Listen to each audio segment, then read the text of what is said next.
everyone, Jess here, and today I'm joined with Jeff Moomaw from Delta Airlines. Thank you so much for joining me today. Thanks for having me. Of course, it's a pleasure. So you currently have a really successful joint venture with Korean Air. Can you outline some of the benefits you're seeing from this partnership? Yeah, happy to. We're very proud of the partnership with Korean Air. It's just entered its 6th year of the joint venture. In that time, we've accomplished a number of great things together. And just for a bit of context, the partnerships for Delta are really important. Our mission statement is no one better connects the world. And we're humble enough to know that despite being the world's largest airline, we simply can't do that on our own, right? There are too many cultural nuances, customer preferences, and regulations that we really need a partner to rely on to be able to fulfill those. So when we look at Korean Air, there's 4 things I'll point out. One is the network, right? To have a really good partnership, you've got to have the bandwidth to get to where you need to go. And between Delta and Korean Air, we effectively now serve 100% of US to Asia demand, which is incredible, right? But more importantly than just serving that market is serving it well, right? So we have a really heavy focus on customer experience. It's one thing that Delta wins a lot of awards in customer experience. Korean Air does too, and that's great. The challenge comes when you go from one to the other, right? Oftentimes that's not seamless, and we've done a ton of work with Korean Air to make it the most seamless experience you have. I'll give you one example. If you have a Fly Delta app or a Korean, you can check in for either one of our flights, and that makes life very easy for you as a customer, and it's just one of many of those benefits. And the last one I'll point out here is the airport itself. To have a great joint venture, you have to have a great connecting facility, and we have that at Incheon, right? Incheon is not only a massive connecting facility, we can do that with a 45-minute minimum connection time, which is unprecedented in aviation. And if anything tends to go wrong, we also have a secret sauce. We call it a joint venture service center. And behind the scenes, watching every flight that comes inside and out of Incheon, we've got a Korean Air person and a Delta person sitting side by side watching everything going on. And if anything goes out of place, they're going to go out of their way to fix that for you before you come in. So just a few of those highlights that we think is very special about this partnership.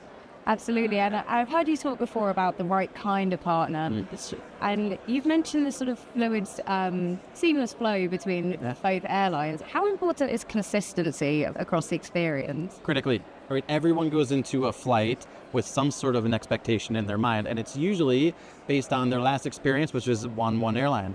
We have, as partners, have got to be able to meet those experiences head on. And the only way you can do that is with these deeply integrated ventures, where not only do we have people sitting in each other's headquarters working together, but we're investing together on new developments in the customer experience. And I'll give you an example of one of these, which goes beyond just the Delta Korean partnership. It gets into broader partnerships with governments and also the airplanes. Anyone who's traveled to the United States, right? If you have a checked bag and you're going to connect in the US, you know exactly what's going to happen. You're going to have to get your bag at your connection and recheck it in. And it's the worst thing anyone ever wants to do. It's the bane. It's terrible. Together with Korean Air, because we have such a close partnership, and the partnership that we've formed with Mullet in Korea, CBP, DHS, and IAAC, all coming together, we're going to eliminate this. And you're going to see this come online probably within the next month or two, where for the first time ever, because of these integrated partnerships, we're going to do something together to benefit all of our customers. So it's pretty cool. That's really exciting. Yeah. And of course, there are some very real complexities that come with servicing a global marketplace. Do you have plans to grow your partnerships in the APAC region in the near future, or is this the end? Partnerships is our way forward. I think that what you'll see is that we're very bullish on Asia. We're very proud of the existing partnerships that we have because those alone allow us to grow. We've just announced 30% more capacity coming into the Asia Pacific market this year with new service from to Brisbane, Seattle to Taipei, as well as another Atlanta to Incheon frequency. It's because of those partnerships that we have that allow us to do that sort of growth. And we're for sure bullish on even more into the future because of those partnerships. Fantastic. And something that goes without saying at the moment, sustainability is potentially the greatest challenge the industry has faced. Yeah. How are you embracing innovation to reconcile growth with sustainable impact? It's a great question. It is critical to Delta Airlines, and we take sustainability very seriously. But you're right, there's no simple answer to this. So at Delta, we've tried to take all the different activities that we can and put them into 2 categories. The first one is make sustainability part of everything that we do.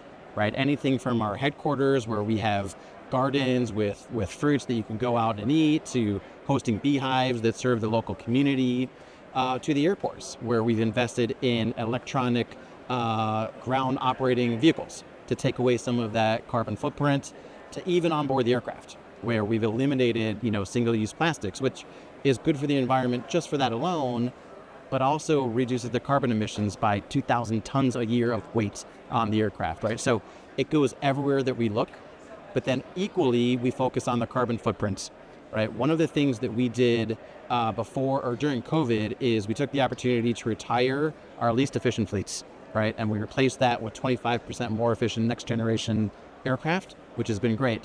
That's in the here and now. But in terms of the long-term investments, we've got quite a few.